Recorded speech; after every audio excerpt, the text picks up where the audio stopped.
The Duval Rundown is brought to you by Injury Care Centers. Same-day injury care, no ER lines. Now here's your host, Gus Logue. Good morning. Where's my mic? Completely forgot about my microphone. Hold on one sec.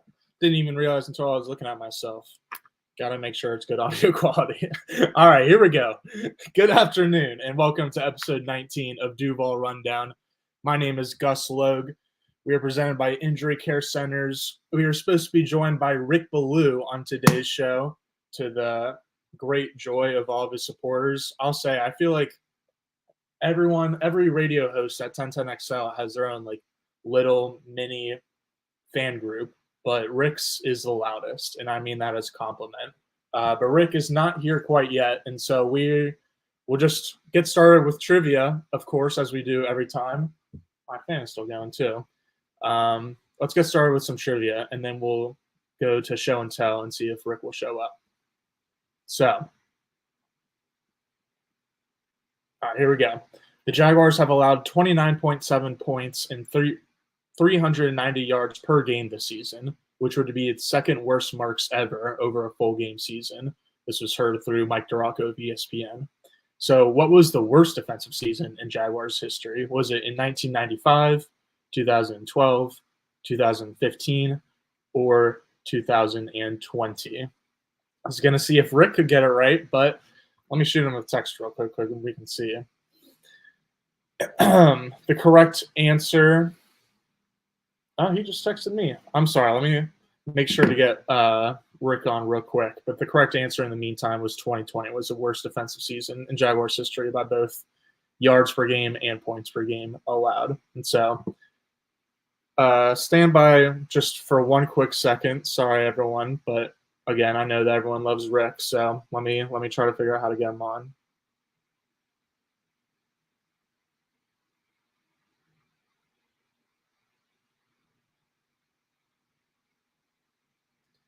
Do.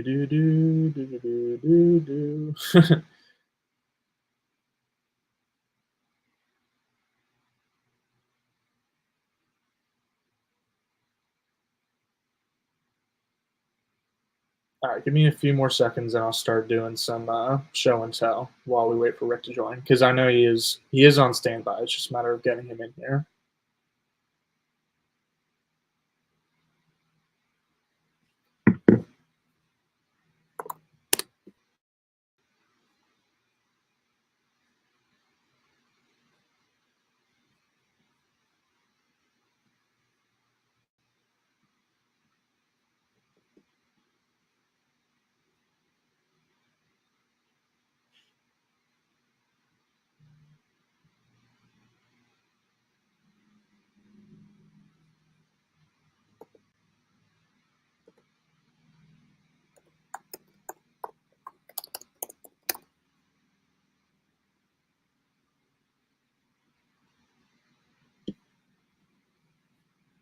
All right, it's time for some show and tell. Let's do this first because the biggest kind of quote from this weekend was Andre Sisco talking to Brent from Action News Jax after Jacksonville's loss to the Chicago Bears, saying that there is a lot of quit in this team. So here's the clip. Let's see if I can do this.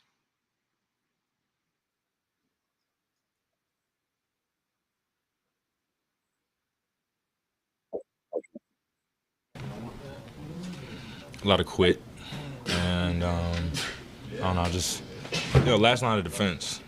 In a situation like that, you could feel when we're playing as one and when we're not, and felt very early in the game, kind of once things maybe at halftime, that we weren't playing as one. How concerning is that? Extremely, and dangerous. It's we laying our bodies on the line. And guys you gotta understand, like, when you're out there, you really playing for your brother. Like, you putting guys in vulnerable positions, whether that's physically or just like, from a career aspect. Like, take care of each other when we're out there, like, at the least, even if things start to get bad. So, just not a good product at all. You've been around this thing. You guys are supposed to be better than 1-5. Mm-hmm. How do you fix it? I mean, how do you get out of stuff that you're talking about? Next Sunday. Like, I'm at the point personally, I just feel like, practice is great. We come to practice, like, hard hats every day. Guys are in meetings, attentive. Like, it's not a scheduled thing, practice thing. Like, bro, on Sunday, it's like when it counts. And we understand that's the hardest part, right? But, like, there's no excuse for lack of effort.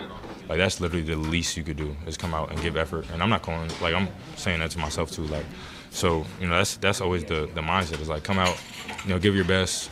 If it's not perfect, it's not perfect. But, I think, watching the film, we'll see what it was. Do you get the sense people are just waiting around? Hey, we're going to come out of this. We're going to do it. Somebody's going to make a play instead of whatever you need to do behind closed doors or on the field to actually get it done. I feel like just so much of it is just like understanding the moment and meeting the moment, and consistently not doing that, gets you beat. So it's not a lack of talent. Like, there's really no team in the NFL is that bad where you can't keep up.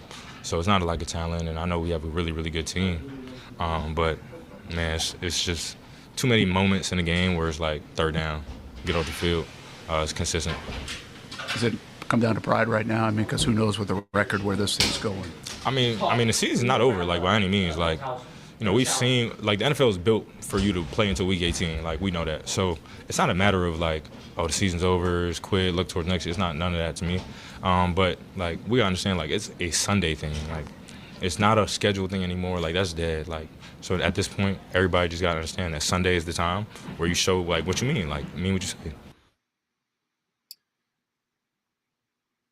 So that was definitely pretty alarming to hear from a Jaguars player that the team was kind of quitting throughout the game, which was kind of obvious for anyone who was watching to see. But for a player to actually say it publicly is a whole nother matter. So here was Doug Peterson's comments on Monday about what Cisco said post-game.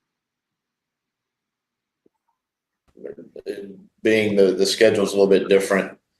They're off today. We're going to work tomorrow, be like our Monday.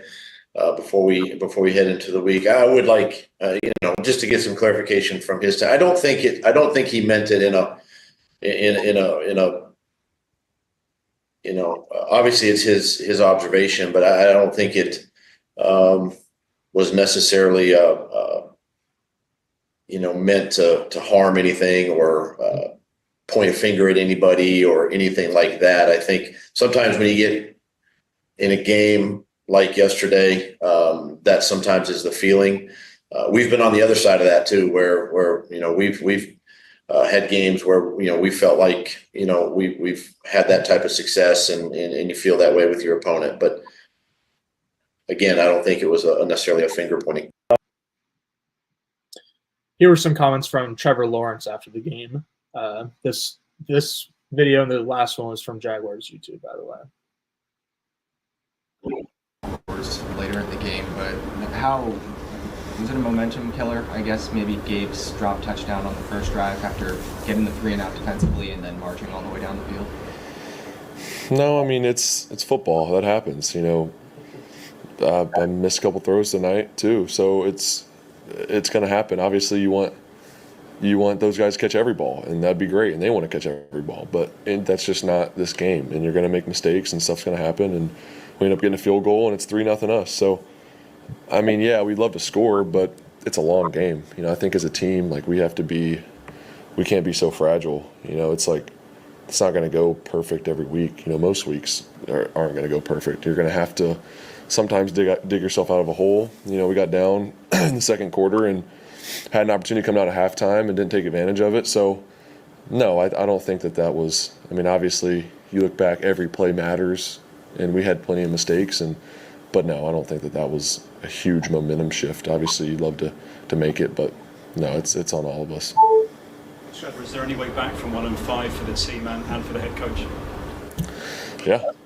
We got 11 more games, so there's definitely a way back. We got to – me pumping us up isn't going to do anything up here, so we got to take care of business on our end. But yeah, it's a long season, and we have a lot of football left. Are you still playing for Doug?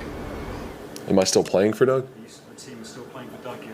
Yeah, that's our head coach, and we're a team. And look, this is tough. Losing is hard, and it's hard. So, but it has nothing to do with that relationship, how we feel about coach, and We're a group. We're staying together, and we know brighter days are ahead. We just have to keep working. We have to keep putting our best foot forward, and we just got to stick together as a team. We got to play more complementary. We're not playing good team football right now. So whatever the answer to that is, we got to find it quick. But yeah, there's no thought of that on my mind. Ladies and gentlemen, we got him. We got Rick Ballou coming on right now. We're going to talk not about the Jaguars' latest loss in London, because we're repeating the same thing every week, it feels like. But instead, we're going to dive into Jacksonville's decision to trade Roy Robertson-Harris to the Seattle Seahawks for a 2026 sixth-round pick, according to NFL Network. Roy Robertson-Harris actually had one of the better games of this season against the Bears, but now he has a pretty long flight to the Pacific Northwest. And so, Rick, what was your reaction to that news? Were you surprised? And then for the main kind of topic of our discussion is going to be, what other players could you see potentially being on the block for Jacksonville?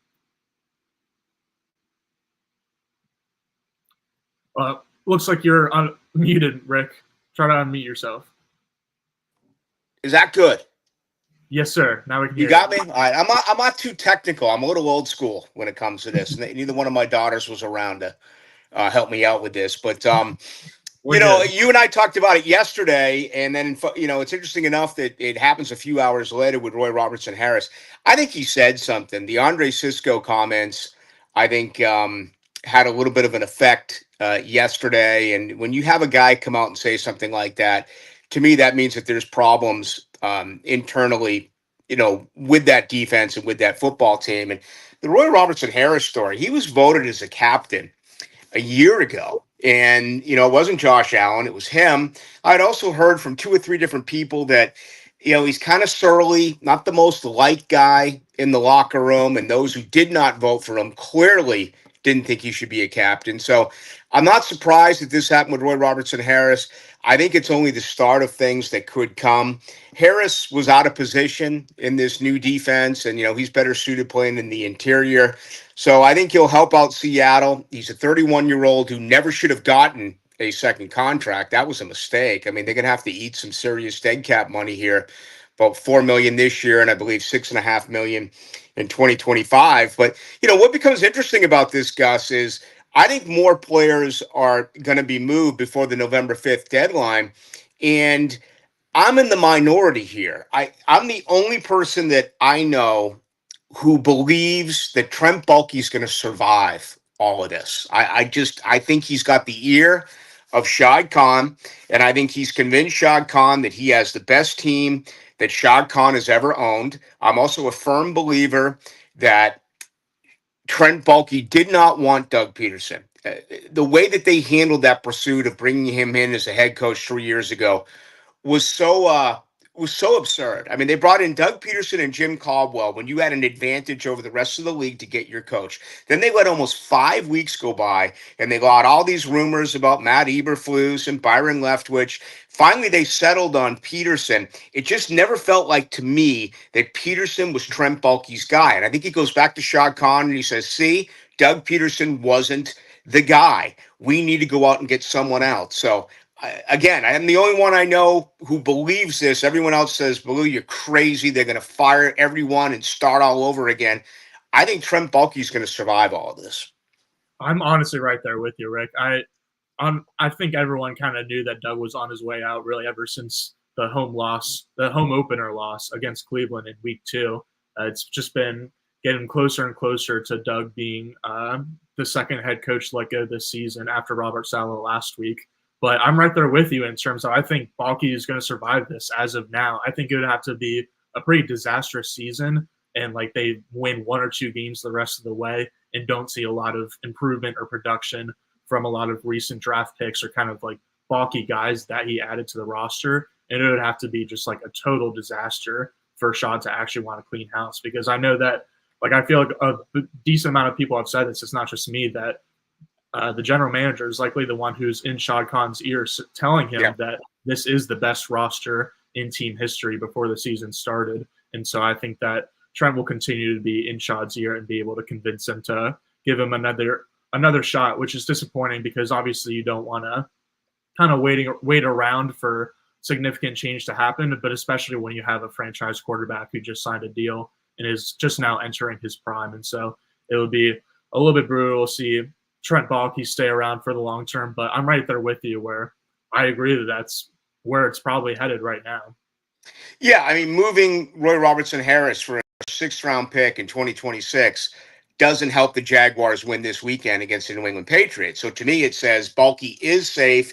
More moves are going to come. I think he's going to try to get rid of, some of these big contracts. I'd keep Cam Robinson around because he still protects the blind side of Trevor Lawrence, but he's making an enormous amount of money. If there is a playoff team out there in the next couple of weeks that thinks that he can help them out if there's an injury, I could see Cam getting moved.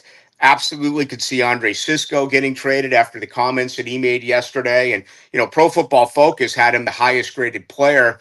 I didn't see that with my eyes. I think it's been a really difficult year for Andre Sisco. I mean, before the year began, one of the conversations was, after signing Campbell and Hines Allen and signing Trevor Lawrence, is Andre Sisco next? No way. He has not played for a new contract.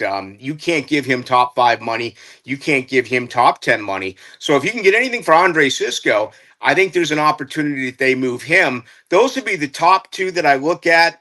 The other one that's interesting is a guy like Christian Kirk, who I know that our listeners would not want to see him get moved, but he's got a huge cap figure this year, $27 million next year. I look at a team like Kansas City that's down a couple of wide receivers. They may offer something that's kind of juicy there for Trent Baalke to say, all right, we're clearly once again in a rebuild. You can unload a bunch of money here by saying goodbye to Christian Kirk. Wouldn't be surprised if he's a guy that gets moved before November 5th as well.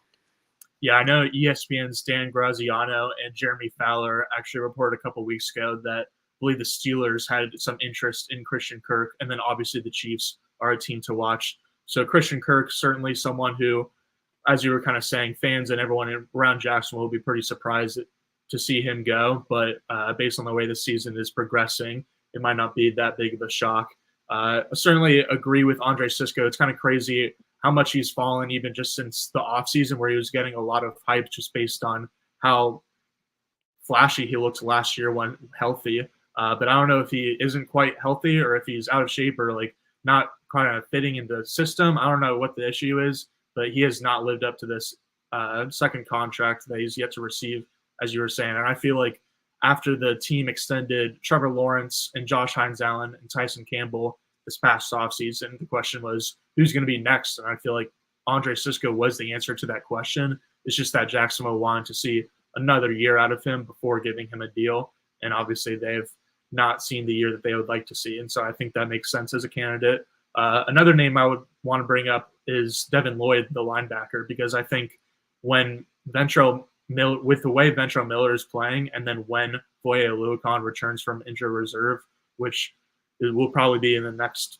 2 to 3 weeks, those are probably your 2 best linebackers with the way that Lloyd has played. I know that, again, going back to your comment about PFF, he's kind of stood out in PFF grades as well, but I'm not exactly sure why. He looks pretty lost, especially in coverage. There was kind of a viral clip from Sunday during the Cole Kmet touchdown where he just was, I don't know, kind of jogging throughout the play. And he certainly wasn't the only player or defensive player that was lacking effort on Sunday, but it was a pretty brutal clip to see. And so I think the Seahawks specifically are a team to watch for Devin Lloyd.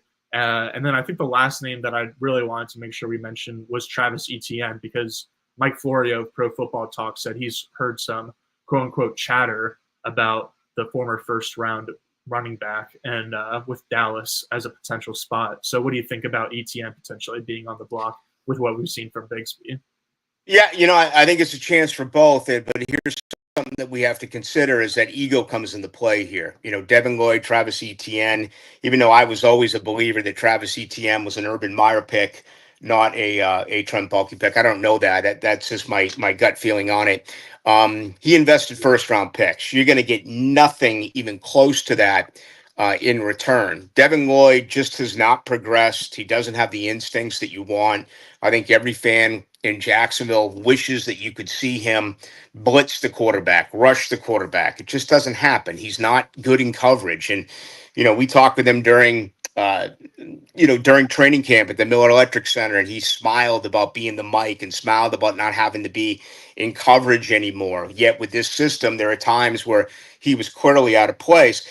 He, much like Cisco, does not set up for a contract extension. You're not going to pay him the going market. So my deal is, what can you get for Devin Lloyd? I mean, he may be a good football player under the right system with a different team. Are you going to get a conditional 6th-round pick? Man, that's a big ego blow for Trent Baalke. The thinking may be, with new coaches coming in, you still have an opportunity to fix him in the short term. So I'd be a little bit surprised if they move Lloyd because of that reason. Running backs are just not valued around here. I mean, we saw, what was it, 5-6 years ago, after 1,700 yards in the line of scrimmage, they just gave away Leonard Fournette. They just cut him. They couldn't even get a bag of balls for him. And all of a sudden they went to James Robinson. It feels like they've really kind of screwed up this running back situation, where all of a sudden Tank looks like the guy, but he's getting less snaps than Dearness Johnson. I still like the value that you're getting from Travis Etienne, because they picked up that 5th-year option. There's a guy, when healthy, he's very productive. The problem is he's got a hamstring and he's got a shoulder. So he's damaged goods right now. I don't know what his availability is going to be like for this weekend. And, you have, 2 weeks after that before the November 5th deadline. That would not surprise me. But once again, you're talking about a running back and they're not valued, and he's damaged goods right now. I mean, he could be injured top and bottom. I just don't know what you're going to be able to acquire.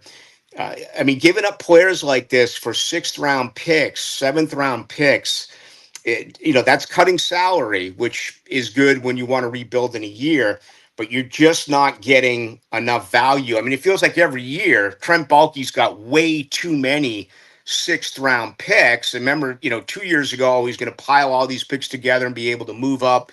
He ended up getting burnt in that situation. So unloading guys, sure, but getting any type of return is what's problematic, in my opinion.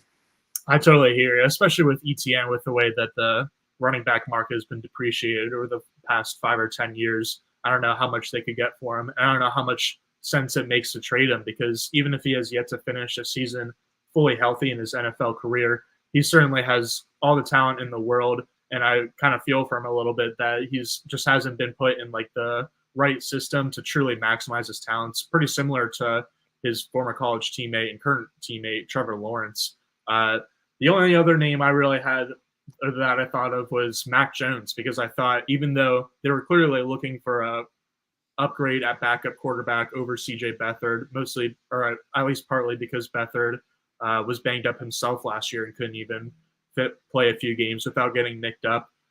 So even though Jacksonville kind of showed its hand by saying that they wanted to make quarterback 2 a priority, I wonder if, like, a team, even if the Dolphins haven't made any trades to make up for Tagovailoa's concussion history, I wonder if the quarterback gets hurt sometime in this next month, or this next 2 or 3 weeks until the trade deadline in early November, maybe some team calls and offers a day 3 pick for Mac.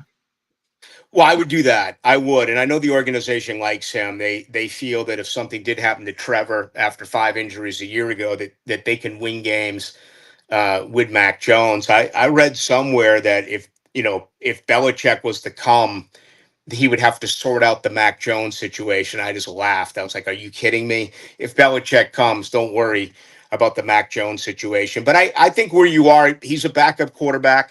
And for the most part, even though Doug Peterson won with a backup quarterback and Nick Foles, I think most would agree that you're not going to win anything of significance if you're going with your 2nd-string QB. So again, if you can get something that is something to build upon for a team that becomes desperate, absolutely, I would move him. Tell you another guy that could draw a little bit of interest if teams had him ranked high on their board is Walker Little.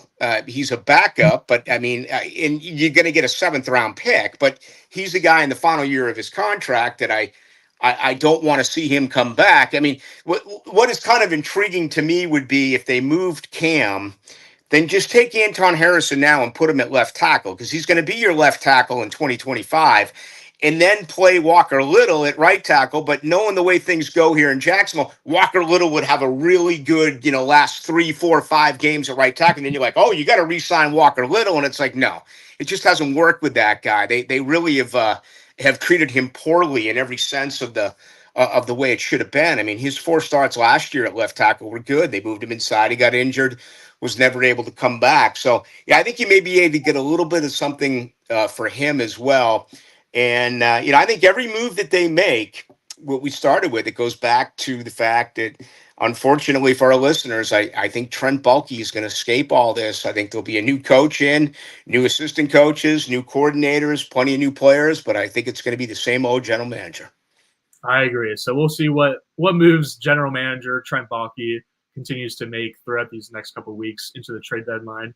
My last question for you, Rick, comes from the chat. There's a YouTube commenter called Rick Ballou fan who asked who should be the cornerback 2 when Tyson Campbell comes back, because I know that obviously Ronald Darby hasn't been super sharp this season, but especially on Sunday, and Montaric Brown has actually been one of the few bright spots for Jacksonville's defense. And so I've still been in the Ronald Darby camp. I think that his experience is still a really big asset for the Jaguars defense.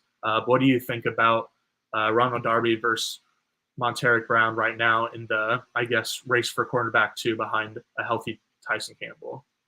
Well, I've always thought that Ronald Darby, even though we signed a 2-year deal for $8.5 million, 5.5 of that was guaranteed, I believe that he was a 1-year Band-Aid. So Tyson comes back. He's on one side. I'd play Buster on the other. I would go with him initially, see what he can do. Tell you what other change I would make in that secondary, Gus. I'd put Jarian Jones at nickel, and I'd move Darnell Savage to safety permanently. All right, the safety position, you look at snaps per game. I think Antonio Johnson's missed like 5 snaps all year. Cisco's played almost all of them. The middle of the field is so wide open. It's been just really problematic. So I know that Savage struggled in Green Bay as a safety, but I would start trying to work the combination of Savage, maybe Tashawn Gibson at safety. I know Dewey's a big fan favorite. I've never really liked him in coverage. I think he's better against teams that run it. So I would go, if I had my say, and I have a say, but it's not as though they're listening, I go Buster on one side, Tyson on the other. I'd put Jarian Jones in the middle at nickel. And then I would go with Darnell Savage and Andre Cisco as my starting safeties. I like that. And I honestly wouldn't mind seeing Antonio Johnson go back to the nickel spot, especially on early. Why not? That's what he did a little bit better there last year. Yeah, he's better as a run defender, so it makes sense to have him there as the early downs, and then maybe have Savage as strong safety, so he's still close to the line of scrimmage, which is his strong suit, and then Andre Cisco, his strong suit is more of playing that middle field safety, or at least a deep half safety, and so, yeah, I think that makes a lot of sense, and so we'll see what changes happen, because other than making trades and firing the head coach, like, I feel like the biggest moves that the team could make is just switching around starters and different personnel. So we shall see. But you can catch Rick on Into the Night each weekday night from 6 to 8 p.m. on 1010 a.m. and 92.5 FM. Rick, you got anything else to share, any other takes or anything else to plug before you go? Yeah, this week, 4 to 6, Frank's out across the pond, and Hayes leaves tomorrow. So I'll be with Hayes today, 4 to 6, tomorrow on my own 4 to 6. Thursday, 6 to 8, then Friday, 4 to 6:30. I'm kind of like a spot starter. Just tell me when and where, and I'm going to grab the baseball and go out there for you every 5th day. I hate this for Jaguar fans. I do. I feel so just awful for them. You know, I think the expectations were really high this year, not necessarily to win the AFC South, but to be a wild card team.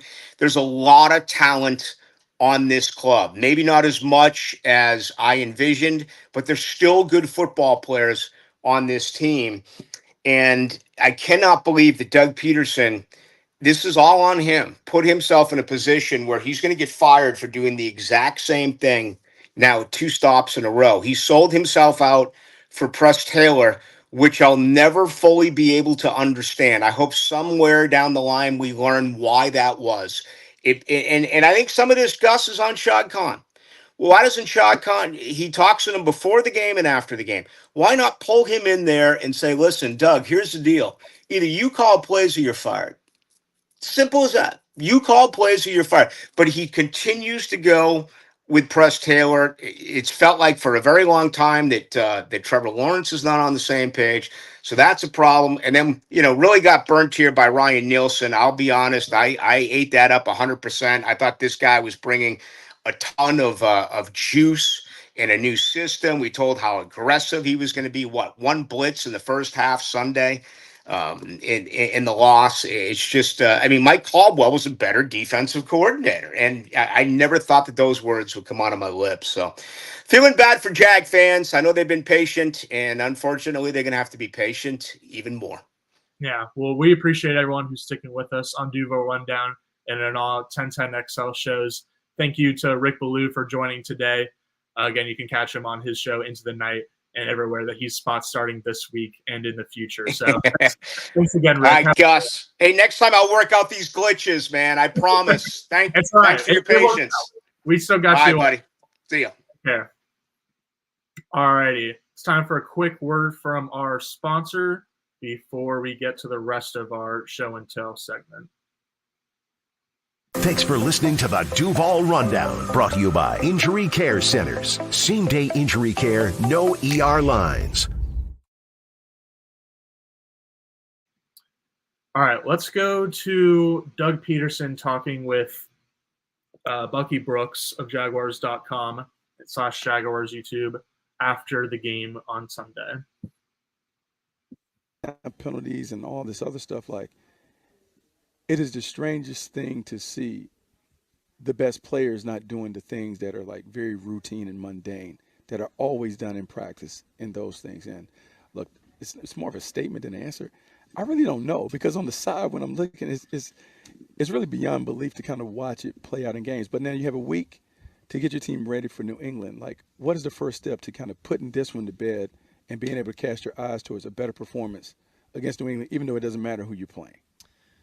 I think honestly, I think we need to spend time looking at this one. There's some tapes, there's some games where you just maybe you don't spend time watching it. I think this is one we got to watch. I think this is one we got to show our players. We got to keep showing our players. We got to keep coaching. We're not.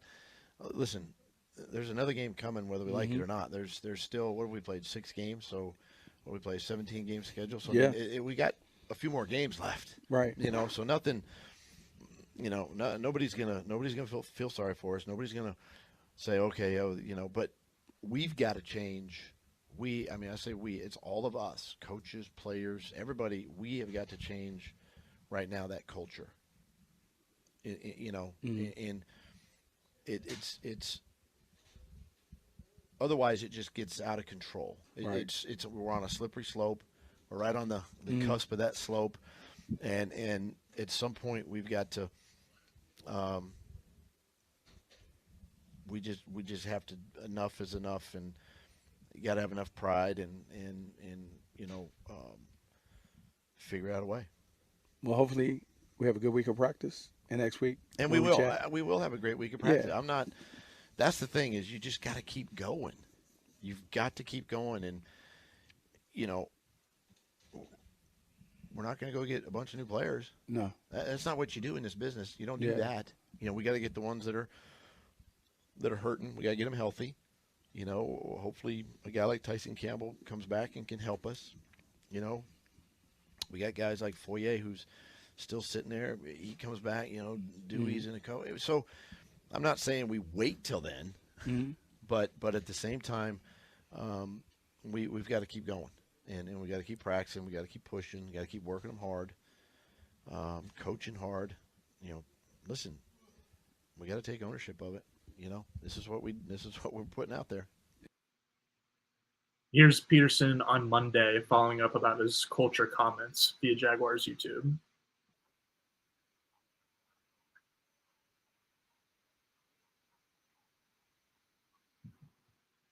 We coach, and that's why we play. I think, to that statement that I made, these guys, listen, they bust their tail. I've said this, and you've seen how we've practiced. I mean, these guys bust their tails during the week, and I don't want them to feel, even though we haven't won yet, I don't want them to feel sort of mentally defeated, if that makes sense. Because that's where the slippery slope comes in, right? If you feel like you're going into a game where you don't have a chance, then you're not going to have a chance. You're not going to give yourself an opportunity to win that game. So that's what I mean by that culture there. We just got to make sure these guys stay mentally, stay positive with each other, stay positive, during the week. And listen, bottom line is just go out and have fun and play. And it's a great game to coach and a great game to play, but winning obviously helps that. So pretty tough to hear kind of this back and forth between Peterson talking about the culture and then Cisco earlier in the show talking about how there's quit in the team. I'm about to play some rants from Pete Prisco of CBS Sports talking about how there's just a lack of effort from a lot of players, especially on the defensive side. And so as Doug Peterson said, and as Lauren said, like there's still a lot of games left. They got to keep going. But yeah, it's alarming to just, I don't know, hear all of these different perspectives of like, or we're practicing hard and we're doing all the right things, or we're game planning, but then on some days it's just still not happening because the players aren't executing. And so changes need to come. Not anything new, but here's Prisco on Jaguars Happy Hour. First of two rants I'm going to play from him. The roster. Okay, the roster is really doesn't have a great roster. Let's be real, particularly on defense. Honestly, the roster's not great. But you watch the Arizona, and I'm going to use this as an example. The Arizona Cardinals, they got beat up yesterday, but they went to San Francisco a week ago. And their defensive talent, not very good. But you know what they do? They play hard. They play tough. They play physical. They get after it. Now, they don't have a lot of talent, so it's going to be exposed at times. The Jacksonville defense doesn't have a lot of talent. I'll be honest with you. I thought it was more talented before the season than I thought, than I now know. I made a major mistake, and I think a lot of us did. They're not that talented on defense. But there are times where they don't play hard. And that's rally to the ball, run to the ball, hit somebody, stand over them. When somebody does it, rally to him. You don't ever see that. You never see that. When there's a play made, do you ever see the guys running over and jumping on each other and getting into it? And you know what I mean? Having the swagger, the attitude? None of it. I just don't. Here's what it looks like to me as an outsider. And I'm not around the team all the time like you guys are. They look disinterested at times. And that's the worst thing. That's a cultural problem. That's a coaching problem. And that's a player problem. It's across the board. They don't look interested. And that to me would drive me crazy. If I was a player on that team and I saw other guys who looked disinterested, I'd be going nuts. And I know you would have too back in the day, Tony. Here's Prisco with the CBS crew. Earthly idea what the hell he's doing. It's time for him to go. He's like a cockroach. Everybody gets blown out, and he somehow survives. It's ridiculous. They have to blow it all up, and as sooner, the better. You interested? No. I could do this once a year. Yeah, but look at the bright side. You might be able to clean that mess up. The question, though, Pete, is how and why they've dissolved so fast. Because middle of last year, before Lowry got hurt, they were in line for the 1 seed in the AFC, and yet they collapsed at the end and are off to a terrible start in 2024. Well, I'll tell you what I've heard from people inside the building is last year the young players didn't know how to handle success. They went in as the number 1 seed against the Ravens that Sunday night, got blasted. That was the end of it. Didn't know how to handle it. Well, that's your coach. Okay, then you go back into this season, the owner comes out and says, hey, look at this roster. It's the best they've ever had in the history of the franchise, because he's listening to the general manager, because he wants to put the pressure on the coach. That's what happens. You have split. Everywhere Trent Baalke has been, he had a split. Jim Harbaugh, split. He hires Jim Tomsula. Why? Because he can control them. That's all he wants. Now he brings in the defensive coordinator. I've heard that was his choice. That guy has no earthly idea what he's doing. He rotates guys in like they're hockey players. It's ridiculous. First series, the guy gets the first down, out come the starters, in come the backups. Linebackers rotate like they're hockey players. It's a mess. They're terrible. It's a mess. They're going to ruin that quarterback. You know what they need to do? Hire somebody who can run the organization from a football football standpoint, who can hire a general manager, who can do the football standpoint, and then hire an offensive mind like Ben Johnson to fix it. That's good stuff. The last clip I want to show is Mike Florio of Pro Football Talk talking about the Travis Etienne trade rumors that I mentioned earlier, and then his comments on Peterson's comments on the culture.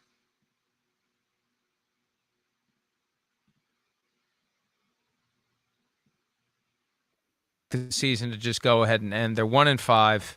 I posted something this morning that there's some real Travis Etienne trade chatter. Like, yeah. I heard linked to the Cowboys. Well, which like I don't know told why you, the Cowboys would Tank do it. Bigsby's better, right? So they're realizing that they're going to make him the guy. And they play this upcoming Sunday again in London. Yeah. The 1-5 Jaguars against the 1-5 Patriots. Sorry, London, for that, for sending you that crap.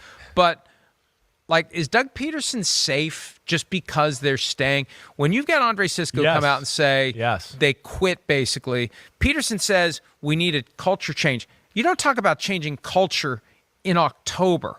That's not the time to change culture. That's like changing a culture. Culture should be changing set a already. tire on a moving car. Right. It's too late to change the culture. Well, the only other thing that I have for show and tell, just aka the news recap, is Tom Pelissero tweeting that Jaguar safety Deshaun Gibson, who had been suspended 6 games, was not reinstated from the suspended list yesterday as scheduled. He remains ineligible. So I don't really have any other information for you besides that. Gibson was, as again, expected to return from the ineligible list yesterday, but he has not yet. So, yeah, just the Jags keep jagging, I guess, is the explanation for that. And so now it's time for a final segment, Chat Therapy, where I go to the comments and see if anyone has any questions, comments, concerns. 100 miles per hour said, this year is so effing hilarious already. True that. He also commented, Trayvon and Josh out there with no help. It's sad. Why did Bach even trade Travis Gibson away? Also, I feel like Nielsen sucks, LOL. Yeah, it's funny that Travis Gibson and Roy Robertson-Harris now have been traded to Seattle to kind of shore up Seattle's lack of depth there on the defensive line, even though that's also a weakness for the Jaguars. And yeah, I know Tony Briselli was commenting on Happy Hour yesterday on Jaguars YouTube too, that it's kind of absurd that it's Trayvon and Josh out there as the 2 defensive ends, and then their third defensive end has rarely been active. And then so they've just been playing defensive tackles at all 4 spots on the defensive line a lot of times.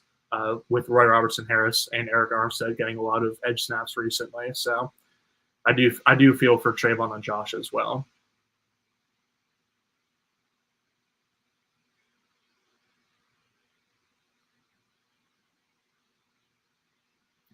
Robert Lamison asked earlier, do you think AJ, as in Antonio Johnson, is a better nickel than safety?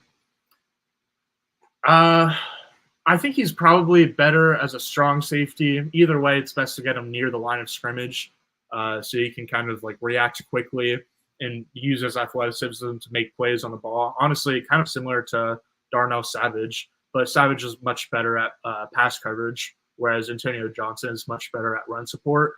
And so that's part of the reason I say safety is a little bit better, because typically safeties don't get as torn apart as like nickel cornerbacks do. But I don't know. Yeah, I think they're pretty similar positions, honestly. But as I was talking with Rick earlier, I feel like the best role for Antonio Johnson might be early down nickel, which is what he was last year. Even if it seemed a bit ridiculous at the time, I think we're all realizing that Mike Caldwell was probably better than we all thought.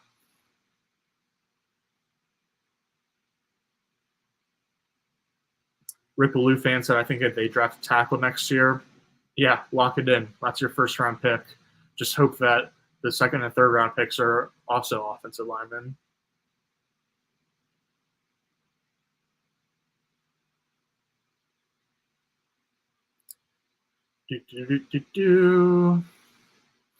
Yeah, not really a lot to talk about. I'm glad we could talk about people potentially being on the trade block, even though I've said it in the past, like the NFL trade deadline is much more underwhelming than a lot of other leagues because usually there's just not a lot of action. But the Jags have already made a trade. There's already been a blockbuster trade with Devontae Adams being traded to the Jets this morning, which was unsurprising, but still pretty huge.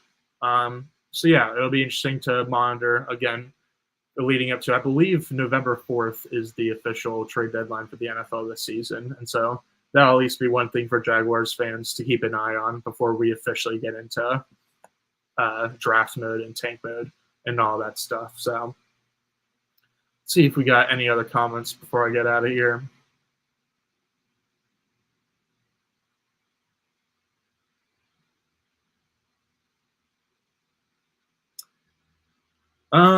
Yeah, no, that's it. Let's do it. They're 1-5. It's going to be a long season. 11 more games. Thank you to everyone for sticking with us. Next episode will be Tuesday at 9:04 a.m. with Mia O'Brien. I promise we'll have some better connectivity, clarity. Yeah, okay. Have a good one, everyone. The Duval Rundown is brought to you by Injury Care Centers. Same-day injury care, no ER lines.